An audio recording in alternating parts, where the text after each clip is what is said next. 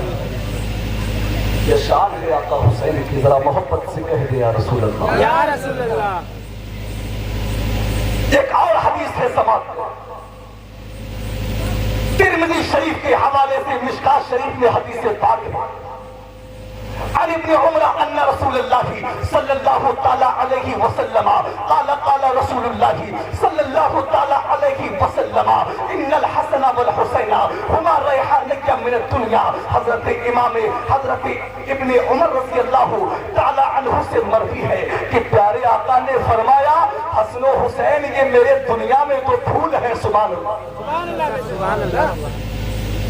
حسن و حسین یہ دنیا میں جو پھول ہے، ذرا محبتوں سے کہتے ہیں. امام حسین کی محبت میں اپنے دونوں ہاتھوں کو لہلا کے کہتے یا رسول اللہ، اور عقیدت سے کہے یا حسین. پیارے آقا نے حسنین کریمین کو دنیا کی تو پھول فرمایا. کیا شان ہے آقا حسین کی، کیا شان ہے حسن مصطفیٰ. حضرات حسنین کریمین پیارے آقا کے پھول ہیں. اب حضرات دیکھئے، کوئی مالک باغ ہو، کوئی باغ والا ہو، اس سے پوچھا جائے کہ تمہیں باغ نے کیا چیز پاری ہے، کیا چیز پیاری ہے، تو باغ والا اپنے باغ کے درختوں کو پیارا نہیں بتائے گا. باغ والا اپنے باغ کے درختوں کی ٹہنیوں کو پیارا نہیں بتائے گا. باغ والا درخت کے شاخوں کے پتوں کو پیارا نہیں بتائے گا، بلکہ باغ والا سب سے زیادہ پیاری کوئی چیز بتائے گا تو بتائے گا کہ مجھے اس باغ میں سب سے زیادہ پیاری جو چیز ہے وہ اس کا پھول ہے، وہ اس کا پھول ہے. حضرات تو باغ والے کو جس طرح باغ میں سب سے زیادہ پیارا پھول ہوتا ہے، اسی طرح مصطفیٰ جان رحمت کو دنیا کی اور دنیا کی تمام چیزوں میں سب سے زیادہ حسنین کریمین پیارے ہیں. مصطفیٰ جان رحمت اپنے تمام نواسے تمام نواسیوں میں سب سے زیادہ پیار حسنین کریمین سے کیا کرتے تھے، اور حسنین کریمین کو پیارے آقا نے اپنا دنیا میں تو پھول فرمایا ہے. اور میرے آقا کبھی ان پھول کو چومتے ہیں، کبھی ان پھول کو سونگتے ہیں، کبھی ان پھولوں کو چومتے ہیں، کبھی ان کو کاندھے پر بٹھاتے ہیں، کبھی ان کے لیے اپنے سجدوں کو طویل کرتے ہیں. کبھی تو میرے امام سرکار اعلیٰ حضرت فرماتے ہیں کیا بات رضا اس چمنستان کرم کی زہرا ہے کلی جس میں حسین اور حسن پھول. نعرہ تکبیر، نعرہ رسالت، مسلک اعلیٰ حضرت، ذکر شہید اعظم، ذکر امام حسین، علماء اہل سنت، زندہ باد زندہ باد. سبحان اللہ. کیا بات رضا اس چمنستان کرم کی زہرا ہے کلی جس میں حسین اور حسن پھول. حضرات یہ شان ہے آقا حسین کی، یہ شان ہے امام علی مقام کی. حضرات امام علی مقام کا تقوی لاجواب ہے، امام علی مقام کی شہادت لاجواب ہے، امام علی مقام کی ہر ادا لاجواب ہے. میرے دوستو، امام علی مقام صاحب برکات آل رسول اپنی کتاب میں لکھتے ہیں کہ امام حسین اس ذات کا نام ہے کہ جس نے 25 مرتبہ پیدل چل کر حج کیا ہے. سبحان اللہ. امام حسین اس ذات کا نام ہے کہ جس نے 25 مرتبہ پیدل چل کر حج کیا. آج ہم اپنے آپ کو غلام حسین بتاتے ہیں، آج ہم حسین سے محبتوں کے دعوے کرتے ہیں. میرے دوستو، امام حسین سے کیا محبت یہی ہے کہ نمازوں کو چھوڑا جائے؟ امام حسین سے کیا محبت یہی ہے کہ داڑھیوں کو گھٹا دیا جائے؟ امام حسین سے کیا محبت یہی ہے کہ نمازوں کے وقت میں چوراہوں پر کھڑے ہو کر فضول باتوں میں اپنے وقت کو خراب کیا جائے؟ امام حسین سے کیا محبت یہی ہے کہ مسجدوں میں مؤذن اذان دیتے ہوں، نماز کے لیے بلاتے ہوں اور آپ بستروں میں بڑے بڑے اپنی نیتوں کو پورا کریں؟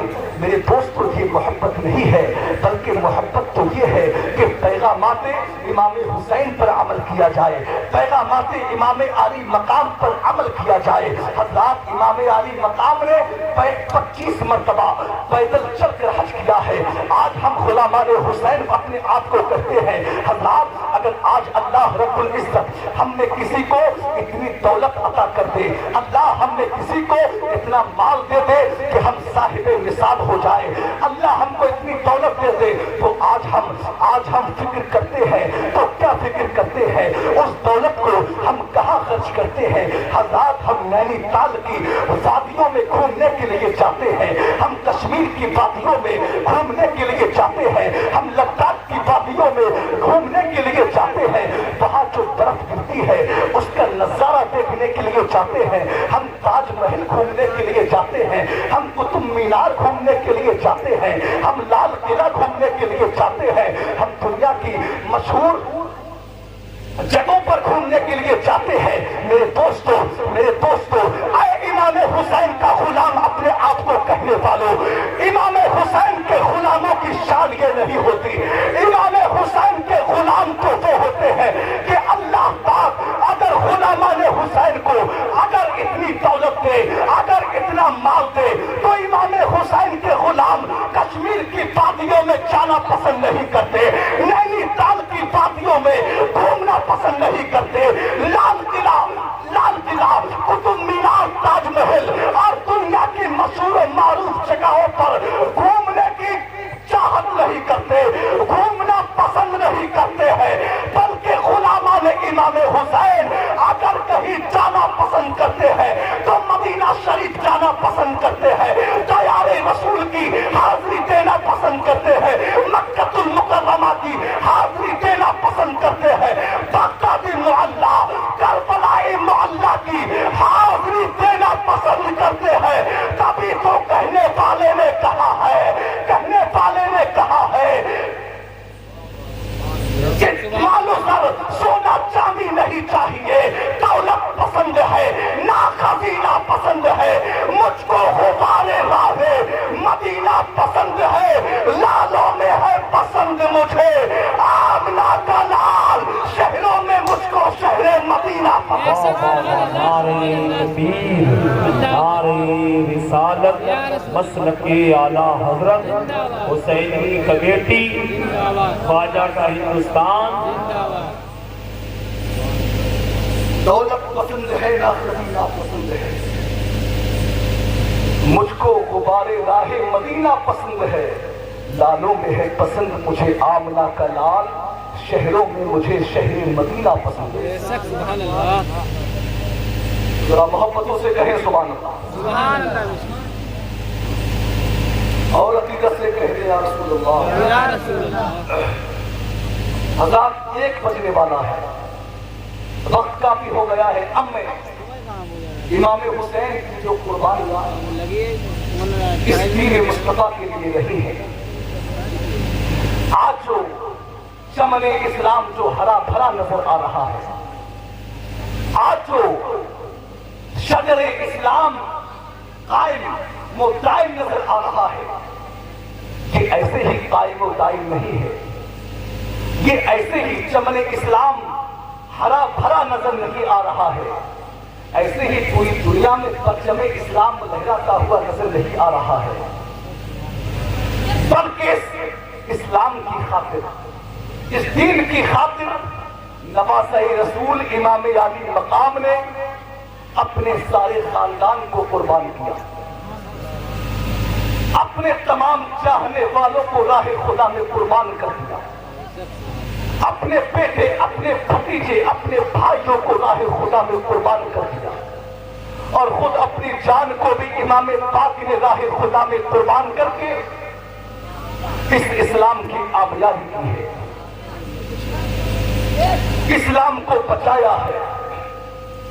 میرے دوستوں، کربلا کا منظر میں آپ کے سامنے پیش کرتا ہوں۔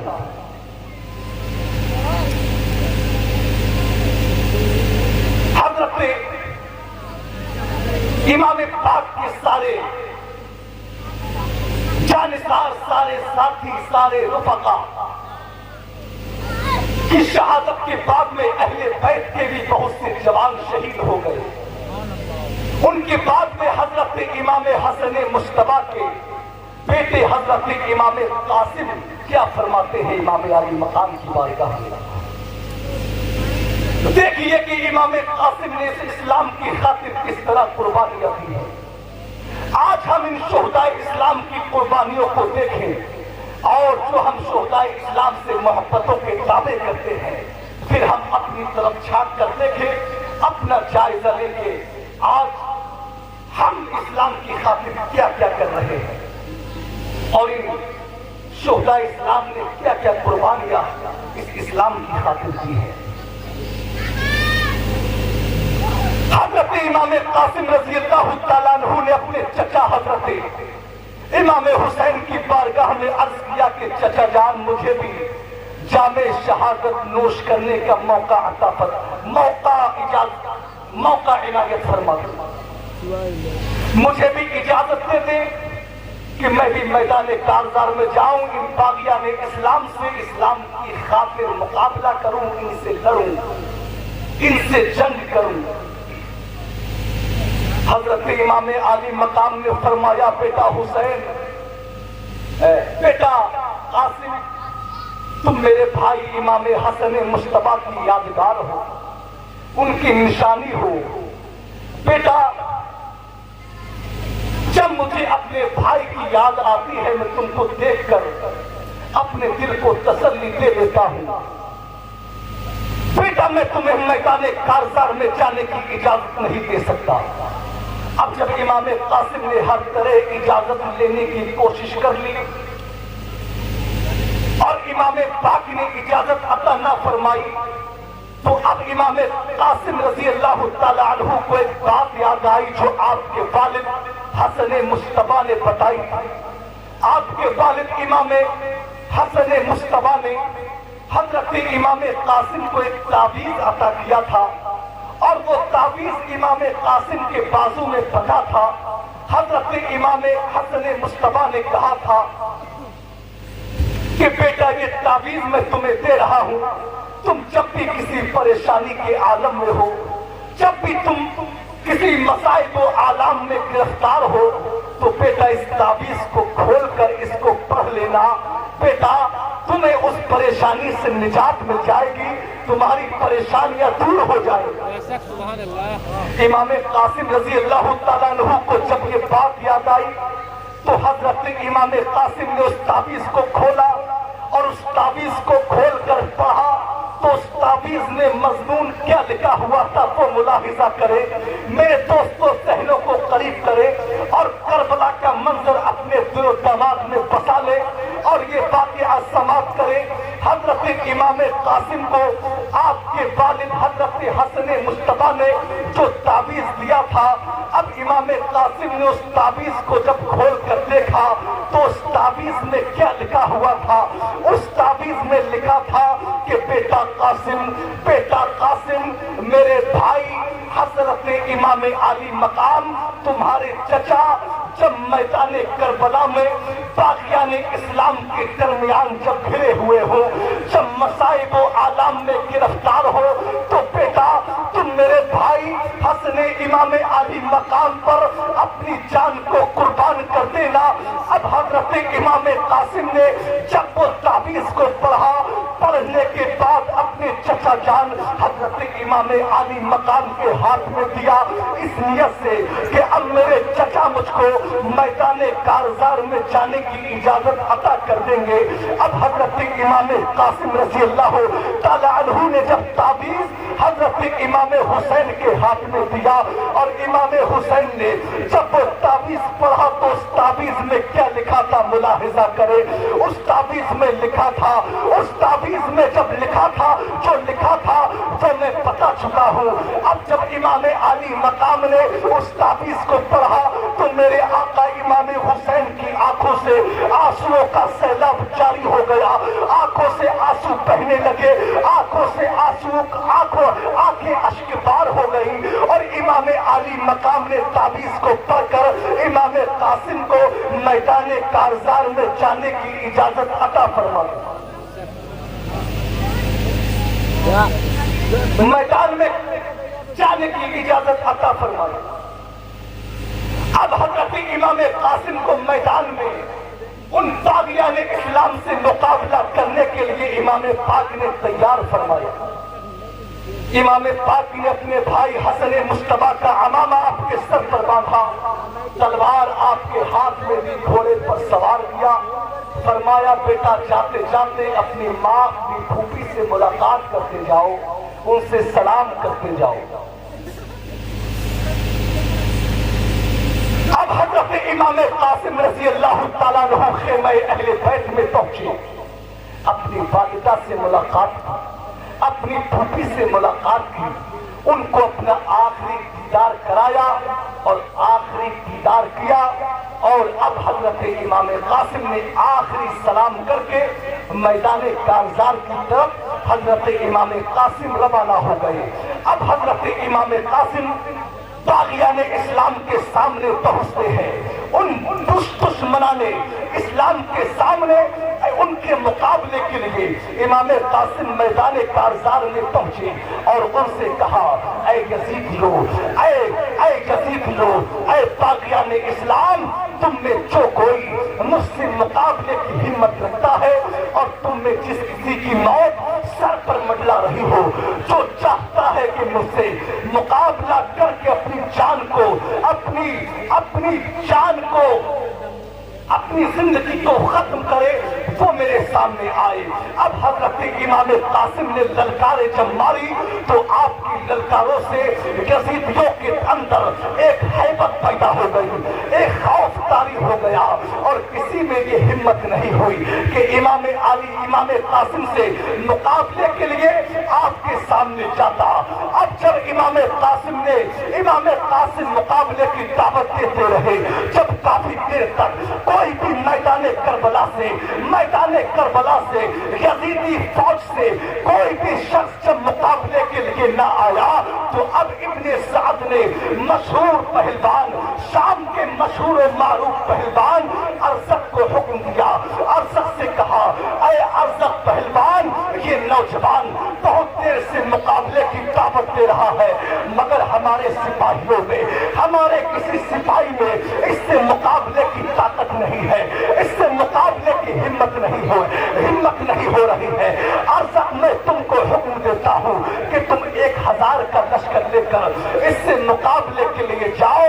اب جب ارزق نے ابن سعد کی یہ بات سنی تو ارزق جو ہے غصے میں آگ بگولا ہو گیا، ارزق کا خون گردش کرنے لگا، اور ارزق نے کہا، اے ابن سعد، تجھ کو شرم نہیں آتی، تجھے شرم نہیں آتی کہ اس نوجوان، اس ذرا سے بچے سے مقابلہ کرنے کے لیے تو مجھ جیسے بہادر پہلوان کو بھیج رہا ہے؟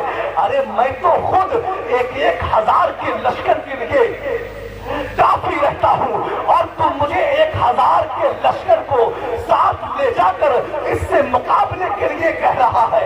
اب ارزق پہلوان نے کہا کہ میں اس سے مقابلے کے لیے نہیں جاؤں گا، بلکہ میری اس جنگ میں، اس میدان میں میرے 4 بہادر بیٹے موجود ہیں جو اپنی بہادری میں، اپنی پہلوانی میں، طاقت میں بے مثل ہے، بے مثال ہے۔ میرا ایک بیٹا جائے گا اور چند لمحوں میں امام قاسم کا سر لا کر آپ کے ہاتھ میں دے دے گا۔ اب ابن سعد نے کہا، ٹھیک ہے، اپنے بیٹے کو بھیجو۔ اب ارزق نے اپنے بیٹے کو امام قاسم سے مقابلے کے لیے بھیجا۔ اب ارزق کا بیٹا اپنے غرور و تکبر میں امام قاسم سے مقابلے کے لیے پہنچا اور امام قاسم پر اس نے حملہ کرنا چاہا۔ امام قاسم نے اس سے کہا، اے ابن ارزق کے بیٹے، تیرے باپ کو تجھ پر رحم نہیں آیا، تیرے باپ کو تجھ پر ترس نہیں آیا کہ تیرے باپ نے تجھ کو میری تلوار سے قتل ہونے کے لیے بھیج دیا ہے۔ اب جب ارزق کے بیٹے نے یہ بات سنی تو وہ بھی غصے میں آگ بگولا ہو گیا اور امام پاک پر حملہ کرنا چاہا، مگر شیر خدا کے شیر نے اس ارزق کے بیٹے کے پیٹ میں ایسا نیزہ مارا، ایسا خنجر مارا، جو ایک ہی نیزے میں وہ زمین پر آ گرا، تاب نہ لا سکا اور فاصلے جہنم ہو گیا۔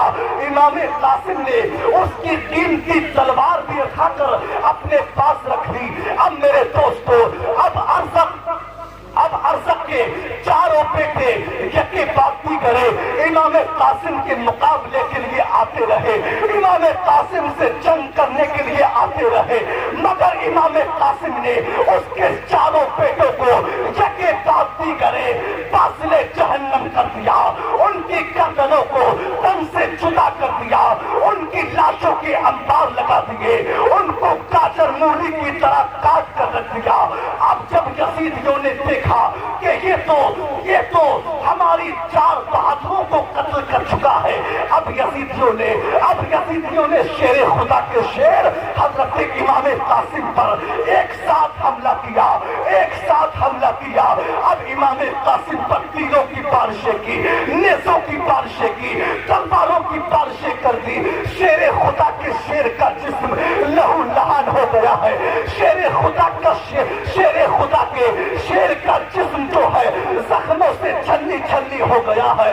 اب ایک ظالم نے، ایک ناہنجار، ایک یزیدی فوج کے ایک سپاہی نے امام قاسم پر ایسا حملہ کیا کہ اس حملے نے امام قاسم کو مالک حقیقی سے جا ملایا۔ امام قاسم اب اس طرح امام قاسم نے اپنی جان کو اسلام کے لیے قربان کر دیا، شریعت مصطفیٰ کے لیے قربان کر دیا، اور امام قاسم نے اپنی جان کو قربان کر کے اسلام کی آبیاری کی، اسلام کو بچایا ہے۔ کبھی تو کہنے والے نے کہا ہے کہ شہادت پا کے ہستی زندہ و جاوید ہوتی ہے، یہ رنگی شام صبح ہو عید کی تمہید ہوتی ہے۔ شہادت آخری منزل ہے انسانی سعادت کی، وہ خوش قسمت ہے مل جائے جنہیں دولت شہادت۔ سبحان اللہ، نعرہ تکبیر، نعرہ رسالت، مسلک اعلیٰ حضرت، ذکر امام حسین، جشن شہید اعظم، علماء اہل سنت، تاواز تو یہ قربانیت کی ہے امام قاسم نے۔ حضرات آج ہمارا کیا حال ہے؟ آج ہم اسلام کی خاطر کتنی قربانیاں دیتے ہیں۔ میرے دوستو، جس اسلام کی حفاظت کر کے، جس اسلام کی خاطر مصطفیٰ جان رحمت کا سارا خاندان راہ خدا میں قربان ہو گیا، آج ہم اسی اسلام کے دائرے میں نہیں ہیں، آج ہم اسی اسلام کے قوانین پر عمل پیرا نہیں ہے، آج ہم نے اسی اسلام کے قوانین کو توڑ دیا ہے۔ میرے دوست آئیے میدان کربلا میں چلے۔ یہ اس طرح امام عالی مقام نے اپنے بھتیجے حضرت قاسم کو راہ خدا میں قربان کیا۔ امام عالی مقام نے اپنے دونوں بیٹے حضرت علی اکبر کو، حضرت علی اصغر کو بھی راہ خدا میں قربان کر دیا ہے۔ اب میرے دوستو، امام پاک نے جب اپنا سارا خاندان قربان کر دیا تو اب امام پاک جو ہے باغیان اسلام سے جنگ کرنے کے لیے جا رہے ہیں۔ امام پاک اب خود جو ہے اسلام کے باغیوں سے مقابلہ کرنے کے لیے جا رہے ہیں۔ اب میرے دوستو، امام پاک جو ہے جنگ میں جانے کی تیاریاں فرما رہے ہیں۔ امام پاک خیمہ اہل بیت میں پہنچتے ہیں، اہل بیت کے خیمے میں پہنچتے ہیں تو کیا دیکھتے ہیں؟ آپ کے بیٹے حضرت امام زین العابدین رضی اللہ تعالیٰ عنہ بہت بیمار ہے، طبیعت علیل ہے، طبیعت ناساز ہے۔ امام عالی مقام کے شہزادے حضرت امام زین العابدین کے جذبے پر میں قربان جاؤں، آپ کی شہادت پر میں قربان جاؤں، آپ کے جذبہ ایمانی پر میں قربان جاؤں کہ امام حسین کے شہزادے حضرت امام زین العابدین اپنے والد سے کیا کہتے ہیں؟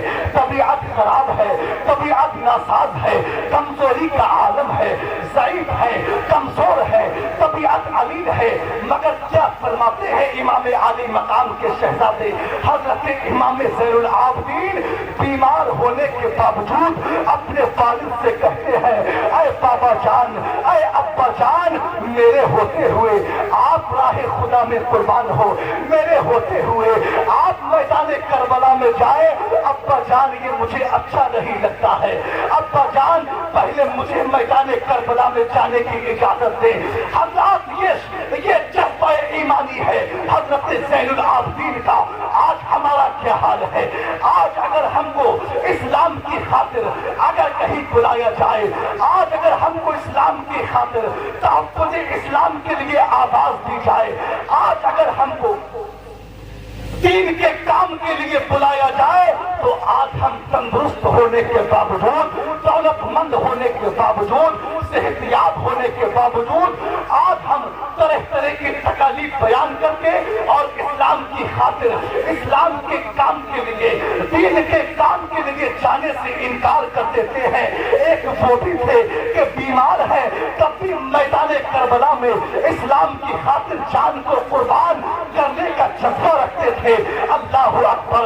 اب امام عالی مقام نے اپنے شہزادے حضرت امام زین العابدین سے فرمایا، بیٹا زین العابدین، اے میرے پیارے بیٹے، اے میرے شہزادے، اے میرے شہزادے، ابھی تمہارا وقت نہیں ہوا ہے، ابھی تمہارا وقت نہیں آیا ہے کہ تم راہ خدا میں قربان ہو۔ بیٹا تم کو تمہاری مائیں بہنوں کی نگہبانی کرنا ہے، بیٹا تم کو ان کا خیال رکھنا ہے، ان کی حفاظت کرنا ہے، ان کو اپنے وطن تک پہنچانا ہے، بیٹا تم کو ان کی نگہداشت کرنا ہے۔ بیٹا تمہاری ہی تو ذات وہ ذات ہے کہ تم سے اللہ رب العزت میری نسل کا سلسلہ جاری فرمائے گا۔ اب امام زین العابدین سے امام پاکی نے وصیت فرمائی، کہا کہ میرے بیٹے صبر و رضا سے رہنا، صبر و رضا سے رہنا، اور راہ حق میں آنے والی تمام پریشانیوں کو، تمام تکالیف کو برداشت کرتے رہنا۔ میرے بیٹے شریعت مصطفیٰ کو کبھی آنچ نہ آنے دینا، میرے بیٹے اسلام کی خاطر کبھی وقت پڑے تو اپنی جان کو تو قربان کر دینا، مگر اسلام پر آنچ نہ آنے دینا۔ اور بیٹا جب کبھی تم مدینہ منورہ جاؤ تو وہاں جا کر میرے نانا جان کی قبر انور پر سب سے پہلے جانا اور وہاں جا کر حاضری دینا، میرے نانا جان سے میرا سلام کہنا، حال میں آنکھوں میں دیکھا ہوا سارا حال میرے نانا جان سے بیان کرنا، اور پھر میری والدہ حضرت فاطمۃ الزہرا کے مزار انور پر جانا، ان کی قبر میں جانا، ان سے بھی میرا سلام کہنا، بیٹا اور میرے بھائی حسن مصطفیٰ سے بھی میرا سلام کہنا۔ بیٹا صبر و استقامت سے رہنا، میرے بیٹے میرے بعد تم میرے جانشین ہو، میرے بیٹے میرے بعد تم میرے نائب ہو۔ اب امام عالی مقام نے اپنے شہزادے امام زین العابدین کے سر پر عمامہ شریف اتار کر رکھ دیا، اور اپنے بیٹے کو یہ تمام وصیتیں فرما کر اب امام عالی مقام میدان کربلا میں جانے کی تیاریوں میں مصروف ہو جاتے ہیں۔ اب امام حسین اپنے نانا جان کا عمامہ شریف اپنے سر پر باندھتے ہیں، اپنے نانا جان کا عمامہ شریف اپنے سر پر باندھتے ہیں، اور حضرت امیر حمزہ کی ڈھال اس پر رکھتے ہیں، قبائے مصری زیبتن فرماتے ہیں، اپنے بھائی امام حسن مصطفیٰ کا پٹکا اپنی کمر میں باندھتے ہیں، اور اپنے والد حضرت مولا علی شیر خدا کی تلوار ذوالفقار اپنے ہاتھ میں لیتے ہیں، اور امام حسین میدان کربلا میں جانے کے لیے تیار ہو جاتے ہیں۔ اب حضرت امام عالی مقام کی ازواج، آپ کی بیویاں جب آپ کو دیکھتی ہے، آپ کی بیٹی حضرت سکینہ جب دیکھتی ہے، آپ کی بہن حضرت زینب جب دیکھتی ہے، تو ان پر بے کسی کی انتہا طاری ہو جاتی ہے، ان کے چہرے مرجھا جاتے ہیں، ان کی آنکھوں سے آنسوؤں کا سیلاب جاری ہو جاتا ہے، اور بیویاں اپنے شوہر امام عالی مقام سے کہتی ہے کہ اے ہمارے سرتاج، آپ کہاں ہمیں اس جنگل میں چھوڑ کر جا رہے ہو؟ اس جنگل میں کس کے سہارے ہم کو چھوڑ کر جا رہے ہو؟ جو بدبخت، جو باغیان اسلام، جو نالائق، جو دشمنان اسلام اہل بیت کے خون کے دشمن ہیں، جنہوں نے آپ کے سارے پیارے ساتھیوں کو شہید کر دیا، جنہوں نے آپ کے بیٹوں کو شہید کر دیا، جنہوں نے آپ کے بھتیجے کو شہید کر دیا، جنہوں نے آپ کے بھائی حضرت عباس علمبردار کو شہید کر